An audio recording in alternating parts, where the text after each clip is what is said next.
the dance. Lose yourself the dance. Buenas noches ya.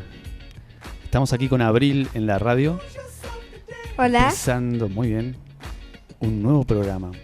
Se llama Esteban San. Esteban San. ¿Y qué pasa con Esteban San? ¿Por qué Esteban San? No todo está al revés.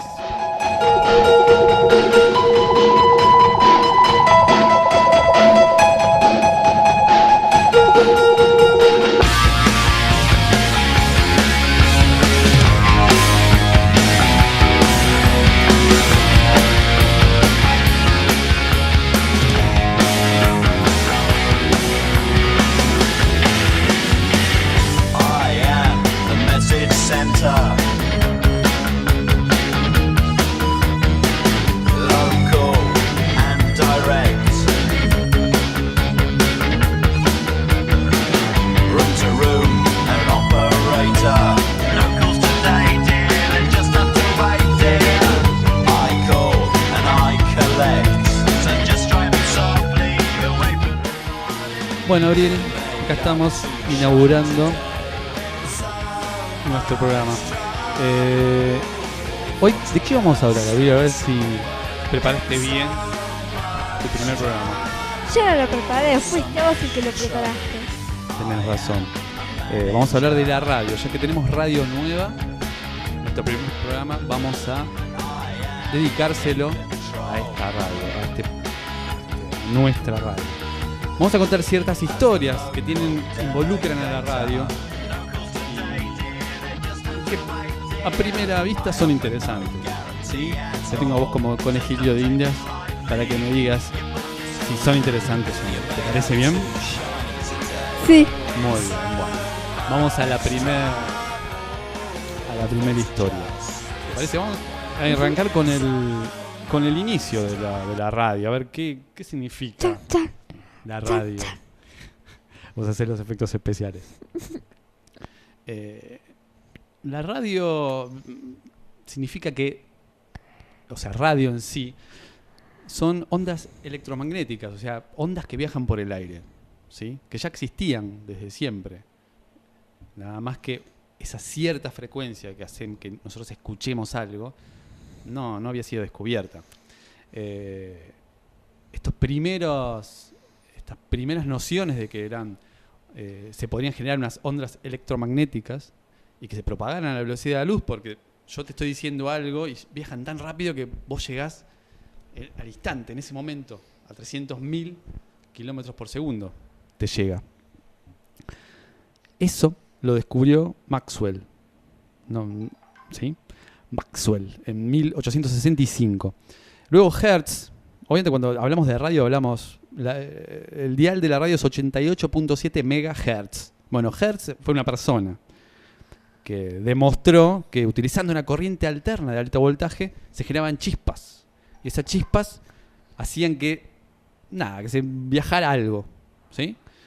Bien, en 1886 esta persona, Heinrich Hertz, realizó la primera transmisión. Que lo que hizo fue una chispa a unos metros. Y ese fue el primer mensaje de la historia de la radio. Una chispa. ¿Sí?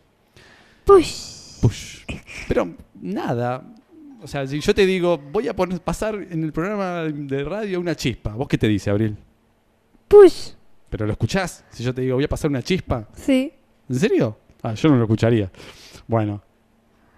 Lo dejaron ahí. Pasaron 20 años hasta que otras personas dijeron, esto puede servir para algo. Y estos fueron un inglés, Lodge, en Inglaterra, un ruso, Popov, en Rusia, un italiano, ¿dónde? En Italia. No, Marconi, en Inglaterra también. ¿Qué?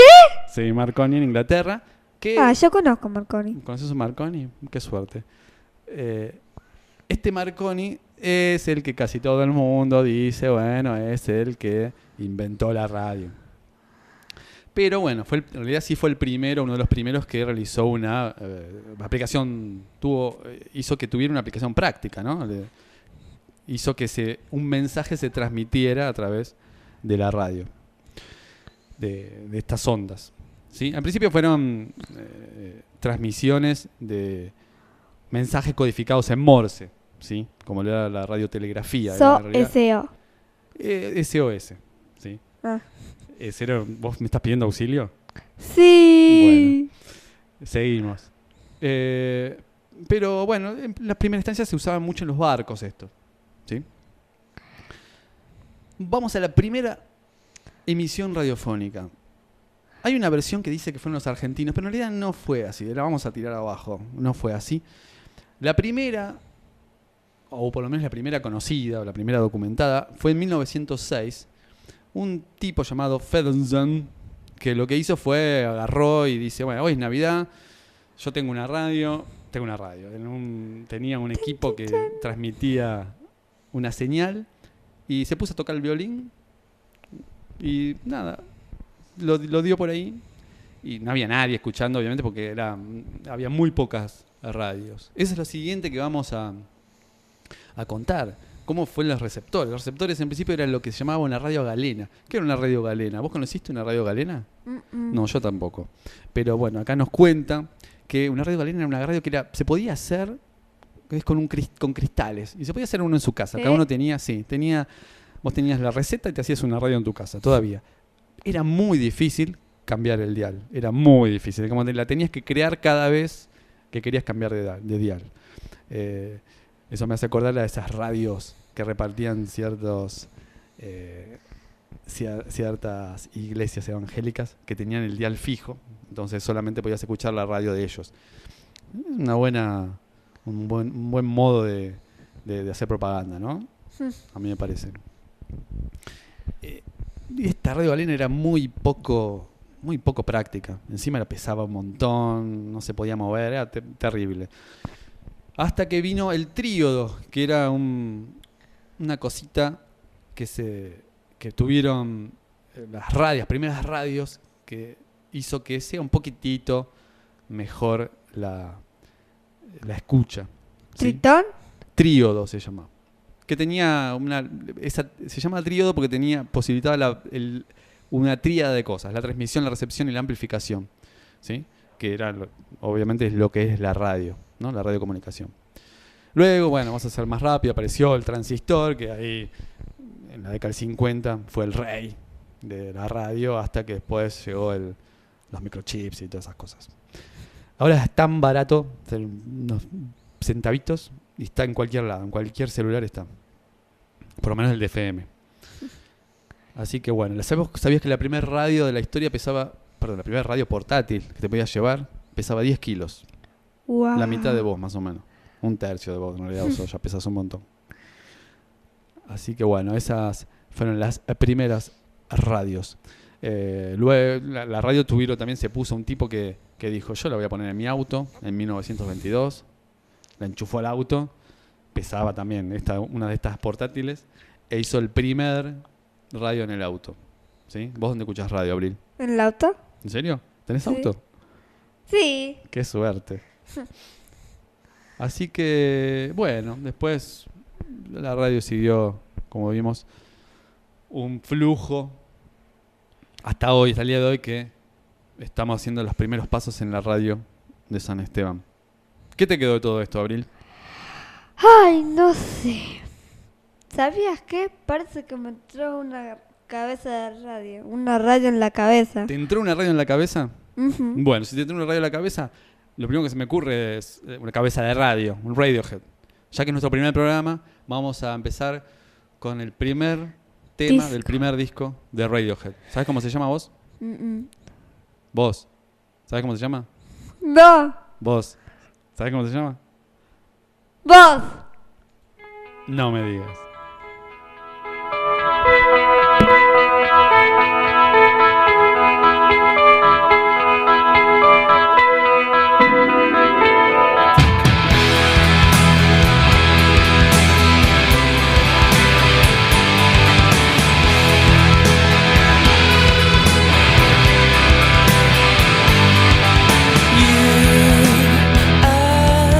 The sun and moon and stars are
Radiohead con You, del primer disco.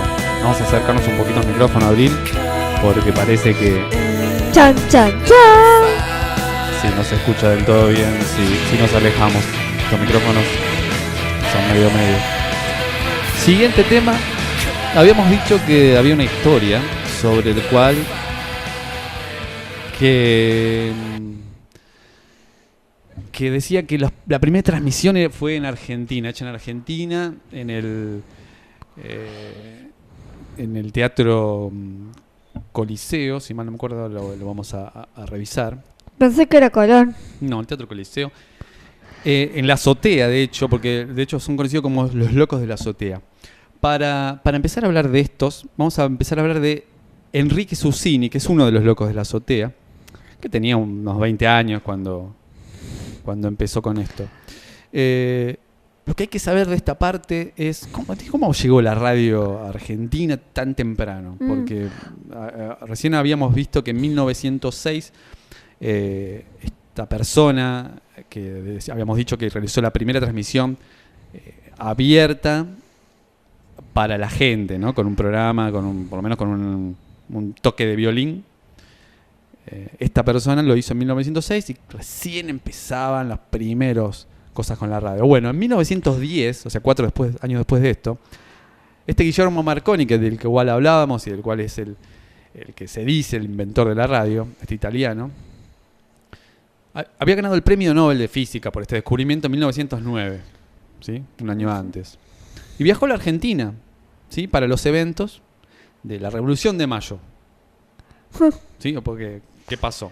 Del centenario, en realidad, de la Revolución de Mayo. No la Revolución de Mayo porque fue en 1810. Esto es 1910. Yo me acuerdo que vino la infanta Isabel y nadie más. Pero se ve que vino Marconi también. Vino Marconi y se lo agasajaron de todas las maneras y aprovechó su estadía para generar una estación radiotelegráfica. ¿Sabes dónde?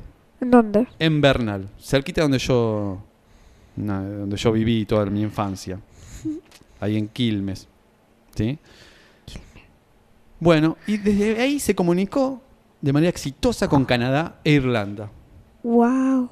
¿Sí? Esa fue como la primera transmisión desde Argentina de radio. ¿Sí? La avenida Marconi, la publicidad que generó, bueno, hizo que muchos entusiastas formaran un grupo y empezaran a ver de qué se trataba esto de la radio. Entre ellos estaba Susini, Enrique Susini, y otros de sus amigos de la Escuela de Medicina. El papá de Susini fue el primer otorrinolaringólogo. No sé si vos conocés eso, lo que es. Sí. Bueno. Otorrinolaringole. Bien, bueno, vos visitaste mucho este último año. Bueno, el primero fue el papá de este Susini, ¿sí? Y bueno, esto fue creciendo de a poco. Recuerden que estos chicos, los que son los locos de azotea, Susini mismo, eran hijos de gente que tenía plata, o sea, de clase media alta o alta, directamente. Entonces, como que plata no le faltaba, ¿sí? Al estilo de Newbery, de Jorge Newbery, que el tipo se compró un avión. ¿Por qué? Porque podía, porque tenía plata.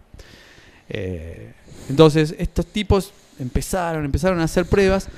Llegó la Primera Guerra Mundial y ellos tenían una antena que transmitían desde su casa a ellos mismos, se lo transmitían porque nadie tenía radio. Bueno, pasa que todo era muy nuevo. ¿Y qué pasaba? Dijeron, estos tipos para mí son espías alemanes o están dando información. Le bajaron la radio, le bajaron la antena. O sea, ustedes para mí están vendiendo información de espías. Y bueno, le sacaron la radio. Al tiempo asumió Irigoyen. Irigoyen le pareció bien que apoyó este tipo de actividades con las radios, que sabía que era algo que es muy importante y la apoyó, ¿sí? Entonces, luego, a partir de eso pudieron volver a hacer pruebas hasta que se produjo la primera transmisión. Susini fue a Europa, ya casi finalizando la Primera Guerra Mundial. En ese momento se llamaba con la Gran Guerra, no sabían que era la primera, se llamaba la Gran Guerra. Volvió a Argentina luego de su viaje a Europa con algunas cosas, tecnologías nuevas, y empezaron a hacer pruebas. Le dieron permiso para ir al Teatro Coliseo, que está ahí en la Avenida Córdoba, en Buenos Aires. Y el 27 de agosto prepararon una antena y pasaron el Parsifal de Wagner. ¿Sí? Habían instalado Susini y sus colaboradores un transmisor de 5 watts, chiquitito, que había traído Susini de Francia, con una antena que la conectó a una cúpula que había ahí por ahí cerca, casi se electrocutan, y pusieron Parsifal. Y ahí se produjo la primera transmisión argentina, y una de las primeras en realidad en poner algo serio. Por eso se le dice muchas veces que fue la primera. Hay otra, creo que en Detroit, que también pelea como el primer lugar de este tipo de transmisiones. Luego esta persona también, Susini, luego de esta exitosa, Irigoyen le mandó un mensaje, una nota muy alentadora. La Razón, el diario, le escribió como diciendo: estos son unos locos, están haciendo algo pero muy buena, realmente están haciendo algo positivo.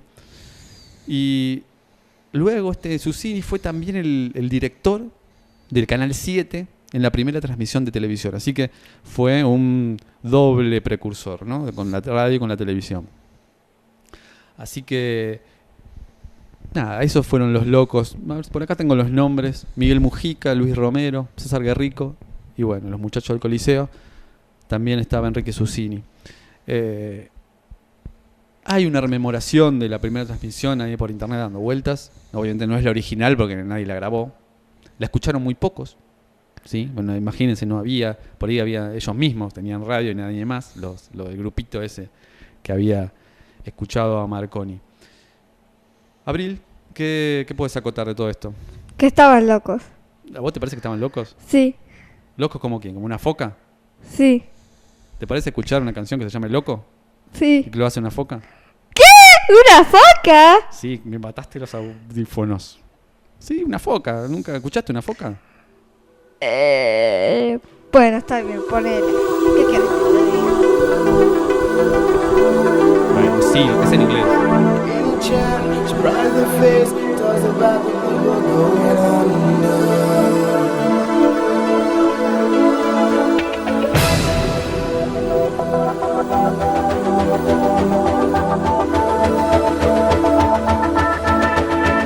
Only child.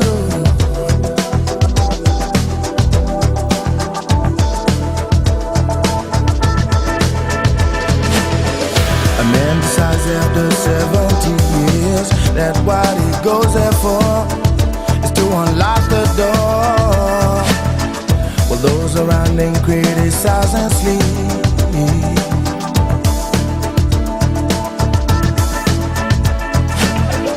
Through a fractal on a breaking wall, I see you, my friend, and touch your face again. Miracles will happen as we dream.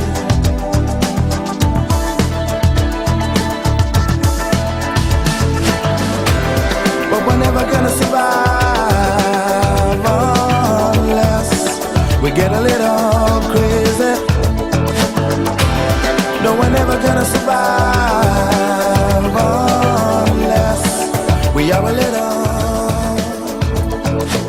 crazy.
eso es Seal.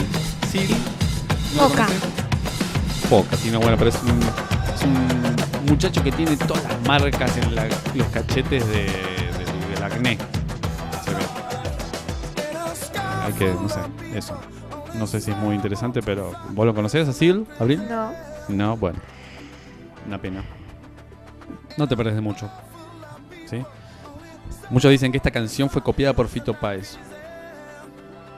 ¿Lo conoces a Fito Páez? Sí. Sí, bueno, hay una canción que se llama Saya se sigue el círculo de baba y que dice que agarra este tema. No sé, dicen los malos. Bueno, viste que recién hablábamos de guerra mundial, ¿sí?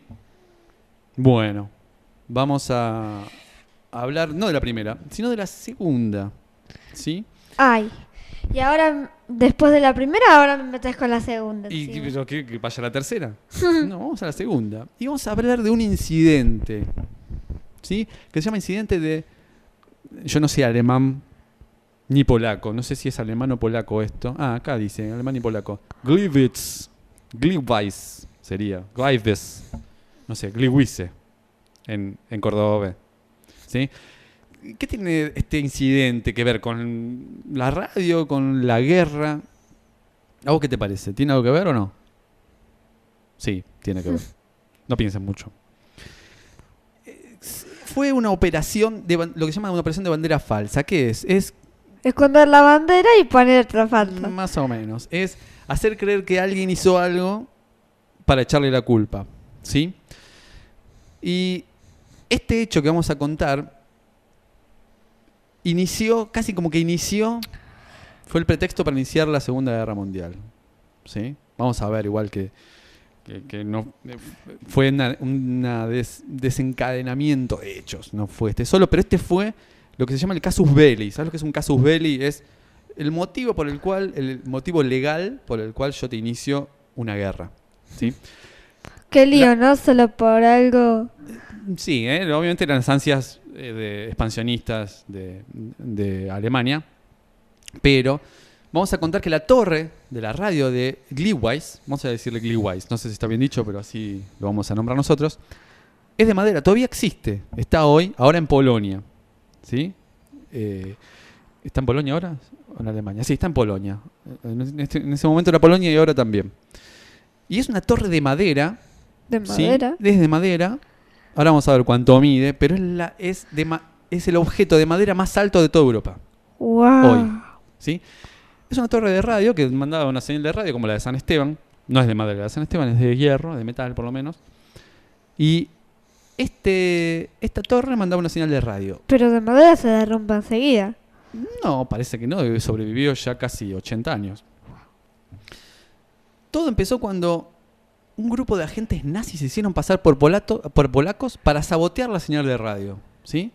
El pretexto era invadir Polonia. Yo quería invadir Polonia, entonces digo, los polacos tiraron la radio, que una radio que pasaba una señal alemana, ¿sí? Estaba ubicada en Polonia. En realidad estaba en el límite, perdón, vamos a ver, porque me parece que ahora está en Polonia. Esto pasó la noche del 31 de agosto de 1939. ¿Sí? Un grupo de agentes alemanes se vistieron con uniformes polacos y irrumpieron la estación y reclamaron que los alemanes no servían para nada, vamos los polacos, y atacaron todo. ¿Sí?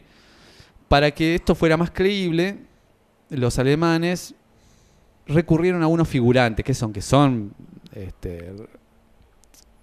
polacos de verdad, ¿no? ¿Sí? Un granjerito que fue disfrazado, que fue ejecutado obviamente después, pobre granjero polaco, fue como el chivo expiatorio, y esto hizo que empezara la segunda, o por lo menos que Alemania invadiera Polonia. ¿Sí? Una vez que Alemania invadió Polonia empezó el resto, luego invadió Austria y no paró. ¿Sí? Tanto no paró, ¿sí? Que después llegó a la plaza más difícil, que era ¿Cuál? Que era Francia. La plaza más difícil finalmente fue, obviamente, Inglaterra, que pudieron solamente bombardearlo, no llegaron a invadirlo. Llegaron a Francia, no sé si vos conocés la línea Maginot, lo que fue. ¿Sí? La línea Maginot es una línea que hicieron los franceses, piola, dijeron, acá nosotros no nos van a invadir, ¿por qué? Porque hacemos toda una línea en toda la frontera alemana-francesa. ¿Qué hicieron los alemanes? Invadieron Bélgica y de Bélgica invadieron Francia y entraron. ¿Sabías eso? Fue uno de los errores históricos más grandes de la historia.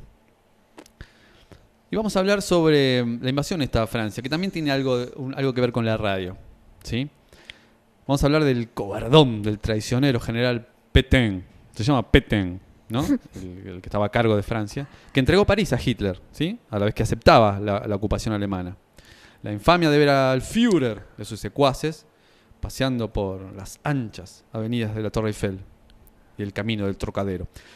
Pero bueno, además de estos millones de franceses, un personaje clave no estaba dispuesto a aceptar la ocupación sin, por lo menos, plantar una resistencia, algo. Y era el general Charles de Gaulle, que en ese momento no era nadie, ¿no? Este huyó a Londres. Y en 1940, en junio, su voz sonó potente en las radios francesas, a través de la BBC, llamando a los militares y a los ciudadanos franceses contra la invasión nazi, ¿no? Comenzaba a organizarse así la resistencia francesa. De Gaulle, ya como dijimos recién, no era nadie, creo que era como un asistente de un secretario de seguridad, es como si fuera hoy el ministro, no sé, el rabino Berman, más o menos, no era nadie. Pero fue el único que se escapó y dijo, yo que tengo que hacer algo. ¿Sí? Entonces llegó cuando el gobierno de Pétain cayó en los brazos nazis, le pidió De Gaulle en Londres, le fue a Winston Churchill, le pidió por favor ayuda para luchar con los alemanes. Churchill obviamente tenía ya que lidiar con sus problemas, ¿no? Se venía los bombardeos a todos lados, todos los puertos, a Liverpool. El día que nació John Lennon, estaban bombardeando Liverpool. Así que pobre Churchill le dijo, mira, yo mucho no te puedo dar, así que te puedo dar el arma más mortífera que hay contra los nazis, la radio. Así que le prestó los micrófonos y las antenas de onda corta del segundo canal de la BBC. ¿Sí? Y desde esa emisora, De Gaulle daba arengas patrióticas pidiendo movilización de los militares y de los ciudadanos. No es que en realidad no hubiera sido nació la resistencia ese día, el 18 de junio, sino, porque ya existía obviamente, pero había sido espontánea, ¿no? Desde el mismo momento que llegó la amenaza nazi, estaba tan desorganizada y no daba pie con bola que el hecho de que De Gaulle se erigiera desde Londres como un líder de la Francia Libre, así se llamaba su organización, y avivara el patriotismo contra los invasores, dio un impulso importante para que la resistencia se comenzara a organizar, que hagan sabotajes, propaganda, atentados, unas redes de evasión, refugios para los perseguidos. Bueno, y al final de todo eso la resistencia logró su cometido. Obviamente que necesitó después la ayuda de Estados Unidos, pero le dio mucha resistencia en París, más que nada, a los alemanes. ¿Qué te queda, Abril, de todo esto? Que bueno, de la resistencia. ¿Te gustó la resistencia? ¿Querés algo para tomar? No. ¿Por qué? Porque me gusta la resistencia. ¿Te gusta la resistencia? Sí. Bueno.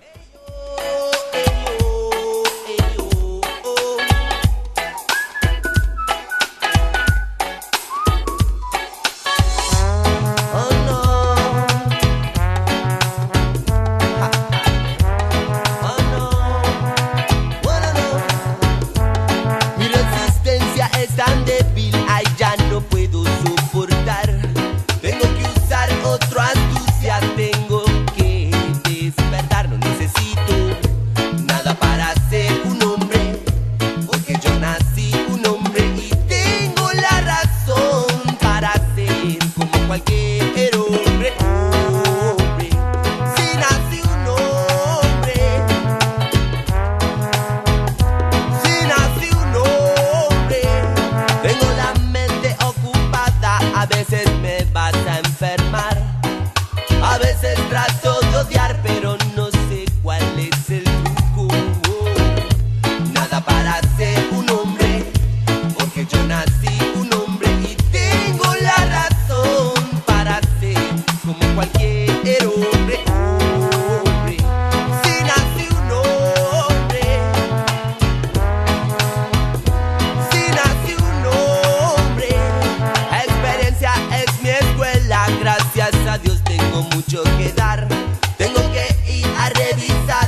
yo nací un hombre y tengo la razón para ser como cualquier hombre.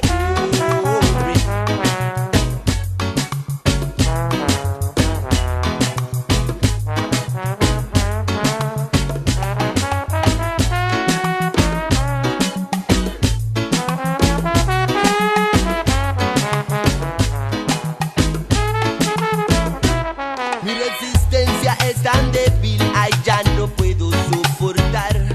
Tengo que usar otro astucia, tengo que despertar. No necesito nada para ser un hombre, porque yo nací un hombre y tengo la razón para ser como cualquier hombre. Hombre, si nací un hombre, si nací un hombre. Oh no, me paro en la mañana, no hay nada para comer. Oh, me paro y me levanto otra vez. Voy al living y como después. ¿Y ahora qué voy a hacer sin ti? ¿Dónde me dejaste a mí? Si nací un hombre.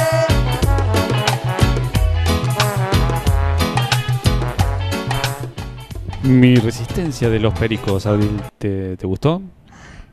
Sí. Sí, ahora ya está. No, rompe la resistencia, rompela. Bueno, del disco Big Yuyo me parece que es la resistencia. Vamos a hablar ahora, Abril. Seguimos con la radio. Obviamente que la idea es hacer programas especiales, de un tema y ahí desarrollar. Vamos a ver si lo podemos lograr, ¿te parece? ¿Sí? Igual para el próximo te voy a hacer que vos prepares algo, porque yo preparé todo. No puede ser esto. Te voy a sorprender con... Vas a tener que trabajar, ¿sí? Así que bueno, vamos a hablar de una estación de radio llamada VB76, ¿sí? Que VB Sushi. se le llama, o también MDZHB, el zumbador, the buzzer. The buzzer. El zumbador, ¿por qué? Porque emite un sonido todo el tiempo y está ubicada en el medio de Rusia. Se sabe bien dónde, pero no se sabe para qué está. Es una radio bastante enigmática. Cada cierta cantidad de años, cada cierto tiempo, aparece un mensaje en ruso con una clave. Una vez cada hora, las pulsaciones se sustituyen por un tono continuo. ¿Sí? Hace un minuto y no hay más nada. No se sabe bien para qué está esa radio, esa señal. ¿Sí? Cualquiera con un poquito de conocimiento de radio, con un equipo de radio por ahí no convencional, no ni de AM ni FM, si no necesita otro tipo de onda, lo puede captar. ¿Sí? Esta radio está desde hace mucho tiempo, desde la época de la Unión Soviética, desde la década del 70 y 80. Muchísimo tiempo. Sí. Pero se cree que es para darle mensajes a los espías. Sí, por ejemplo, el 7 de septiembre del 2010, la emisora dijo que cambiaba de nombre y siguió un mensaje enigmático. 04979 DREENDOUT 19762809 TERENSKI. Y volvieron los zumbidos. ¿Los espías se podían memorizar eso? ¿Vos sos una buena espía? No. Entonces no lo memorizarías. Está en el medio de Rusia, en una ciudad llamada Povarovo. El nombre más raro del mundo. No te creas. Ya vamos a hablar de nombres de ciudades raros. Vamos a hablar de muchas cosas en otros programas. Hay un nombre de ciudad que si yo te lo pongo acá para leerlo, pero no podés. Te he puesto lo que quieras y no podés. Esta radio es un misterio todavía hoy. ¿Sí? Es una radio de onda corta. Y lo que se hace, una de las cosas que se dice es que se llama un sistema Dead Man Switch. En caso de un ataque nuclear, si la radio deja de funcionar porque hubo un ataque nuclear, la radio mandaría un mensaje para que haya un contraataque automatizado. Esta es una de los motivos que se cree para el cual está la radio. ¿A vos qué te parece? Que hay una rata. ¿Cómo que hay una rata? Hay una rata en la cocina. ¿Una rata en la cocina? Sí, en mi cocina.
Rat en la cocina, Rat in the Kitchen, UB40. ¡Oh, no! ¡Hay una rata en mi cocina! Sí, ¿por qué Rat in the Kitchen tiene que ver con lo que acabamos de la historia de contar? Es porque es en vivo en Moscú, un disco emblemático de UB40, lo tenía cuando era chico. UB40 es una banda de gente que se encontraba en la fila, haciendo la fila para cobrar el seguro de desempleo de Londres, cuyo formulario que tenían que llenar para poder cobrar era V40, UB40. Ese es el nombre del formulario. Que dijeron, ¿cómo hacemos? ¿Qué nombre le ponemos a la banda? Qué sé yo, mientras uno estaba firmando ahí, dijo UB40. Y así fue. Estos negros blancos ahí medio reggae de Londres. Vamos a una historia más, Abril. ¿Te parece? Y hablando de historias... Y hablando de historias, seguimos con esta que, mira, dentro de poco se cumple un nuevo aniversario. El 30 de octubre de 1938. ¿Sí? Y que está considerado como el momento en que la radio fue empezado a considerarse como radio. Un momento... un quiebre en la historia de los medios. Y que fue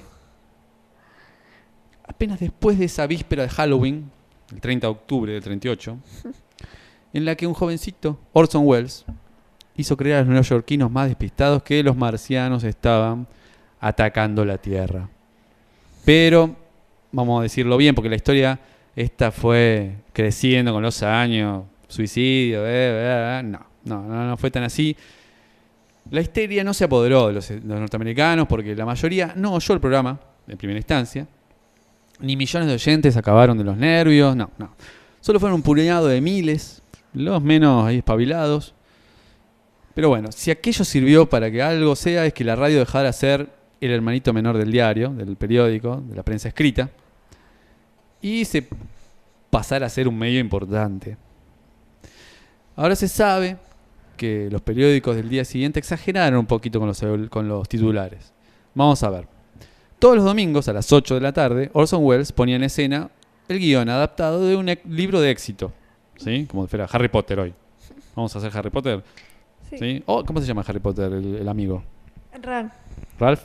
Ron. Ron, bueno. Hola Ron, ¿cómo estás? O la amiga, ¿cómo se llama la amiga? Hermione. No te escucho. Hermione. Hermione. Hola Hermione, ¿cómo estás? Bien, pero... Lumus, no apagues la luz.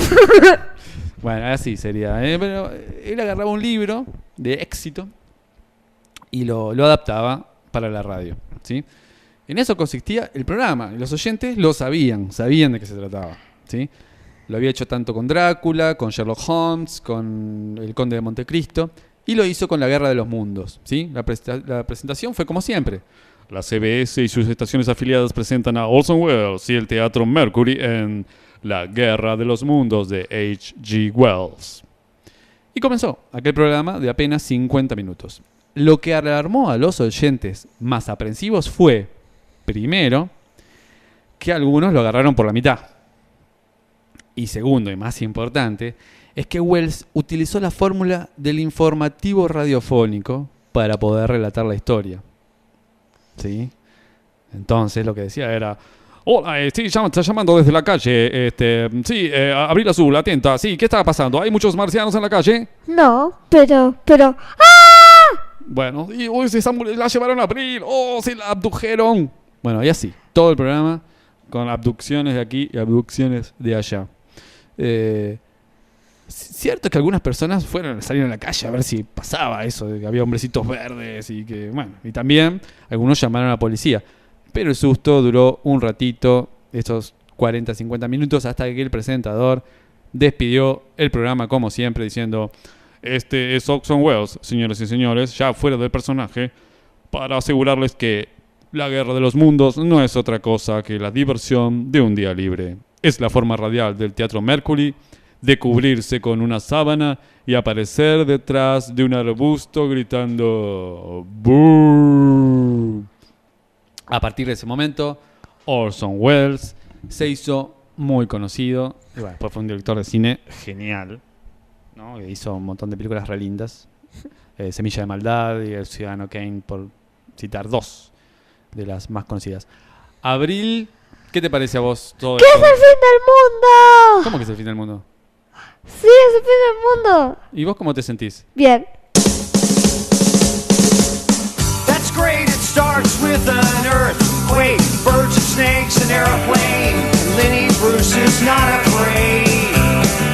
I have a hurricane, listen to yourself, churn, world serves its own needs, dummy serve your own needs, beat it up and not speak, grunt, no strength, the ladder starts to clatter with fear, fight down, high wire in a fire, representing 7 games in a government for hire in a combat site. Left and west are coming in a hurry with the furies breathing down your neck. Team by team reporters babble Trump, Kevin Croft, look at that, no plane, fine, then, overflow, population common food, but it'll do, save yourself, serve yourself, world serves its own needs, listen to your heartbeat, dummy with the rapture and the reverend and the right, you patriotic, slam, fight, bright, light, feeling, pretty sight. It's the end of the world as we know it, it's the end of the world as we know it, it's the end of the world as we know it, and I feel fine.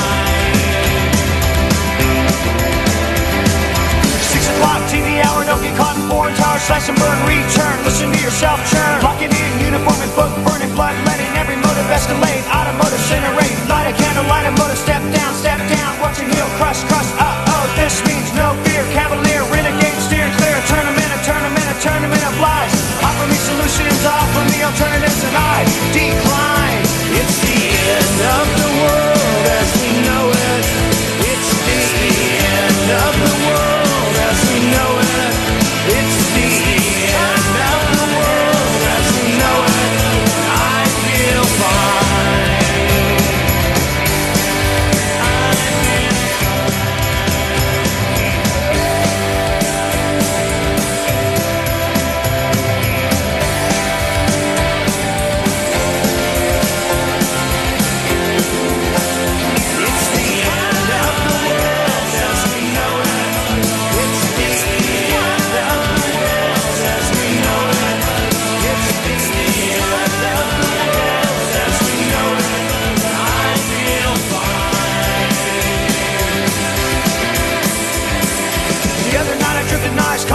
Rip Divide, Mountain Sid, and a light Leonard Bernstein, Leonard Brezhnev, Lenny Bruce, and Lester Banks, birthday party, cheesecake, jelly bean, boom, symbiotic, patriotic, slam button, that, right? Right. It's the end of the dance as we know it. It's the end of the dance as we know it. It's the end of the dance as we know it. I feel fine. It's the end of the world as we know it. I feel fine, Abril. ¿Te pareció bien el fin del mundo? No. No. Oh, qué pena. Che, Abril, bueno, esas fueron todas las historias por hoy de la radio. ¿Querés mandarle saluditos a alguien? ¿Sabés quién está escuchando? ¿Quién? Que me han contado. ¿Qué? Y Uma y Lucio, por ejemplo. Laza. Lugua, supongo. Y sus respectivos padres, obviamente. Nogi. Mora también, me parece. Vamos a ver. Nos mandamos un saludo a ellos, a todos los que nos están escuchando. Tu Hola. hermano Milo está escuchando también. Mandar un saludo por Hola, Milo, hola. Con Milo vamos a hacer un programa también. ¿Sí? El siguiente programa lo vamos a hacer con Milo. Así que la radio. El programa de hoy fue sobre la radio. Y mañana será sobre la Revolución de Mayo. No, mañana o el siguiente programa, el miércoles que viene, veremos. Vamos a ver qué tema nos va a traer. ¿Sí? La Coco. La Coco, vos sos la Coco, la co-conductora, mi Coco. Coco. Para terminar, vamos a poner un tema de Grand National que resume lo que es la radio, que para mí es un extraño y magnífico sonido. Nos vemos la semana que viene. Nos vemos, dijo un ciego. ¿Te parece? Nos escuchamos mejor, ¿no? ¿Te parece? Sí.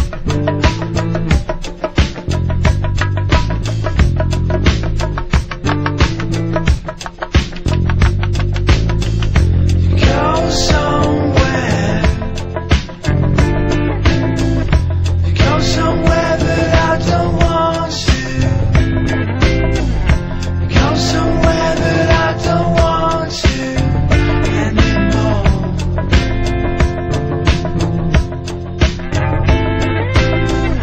You make me up. You make me up and I deliver. You make me up and I deliver again. Separately, we'll make a strange, magnificent noise, like five feelings that come sooner or later.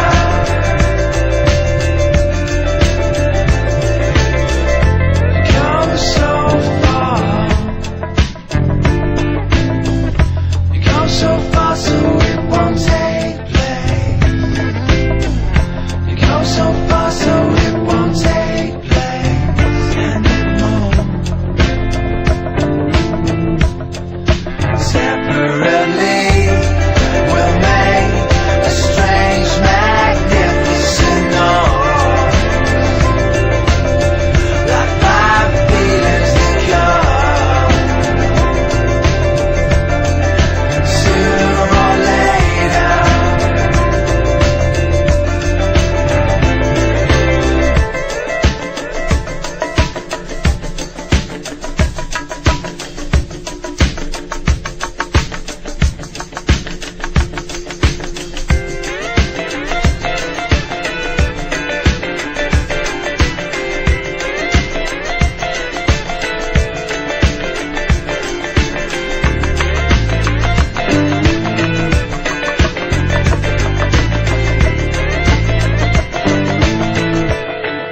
Separately, we'll make a strange man.